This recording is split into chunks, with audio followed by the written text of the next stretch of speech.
আর MLA হচ্ছে বড় চোর, এইখানের মধ্যে চোর পুষে রেখেছে। তারপরে যতদিন কেষ্টটা ছিল কোনোদিন ঘটে নাই, আজকে আমাদেরকে আলাদা করে রেখে দিয়েছে। তিনটে চোর পুষে রেখেছে, তিনটে চোর, একটা আকাশ, একটা হৃদয়, একটা বিকাশ। অঞ্চলের মধ্যে প্রত্যেকটি মানুষ আপনি জিজ্ঞাসা করুন, তিনটে ছাড়া লোক নাই।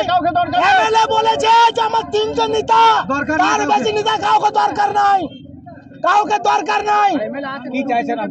আমরা চাইছি যে সুস্থভাবে চলুক সবটাই, চোর কোটা বাদ দেখ, অঞ্চল শান্তিভাবে চলবে।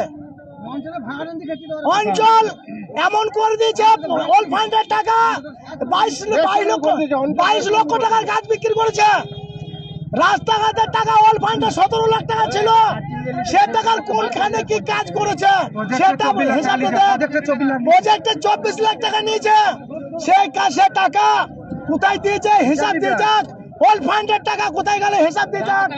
আর 4 বছর এমএলএ ছিল, 4 বছর কোনদিন রাস্তাঘাট চিনা জিজ্ঞাসা করুন, কার বাড়িতে গেছিল এমএলএ জিজ্ঞাসা করুন।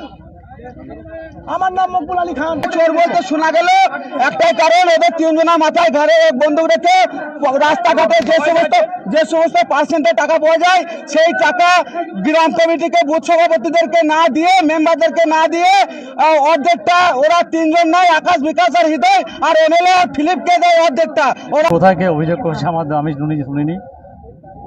আমি তাদের কি বলবো, যে তাদের সুমতি হোক সেটুকু বলবো, আর কিছু বলা নেই। সবাই তৃণমূল কংগ্রেসের সৈনিক, হয়তো অঞ্চলে যারা দায়িত্ব আছে তাদের মধ্যে কে নেতৃত্ব দেবে সেই নিয়ে একটু সমস্যা আছে, বসে আলোচনা করে ঠিক হয়ে যাবে।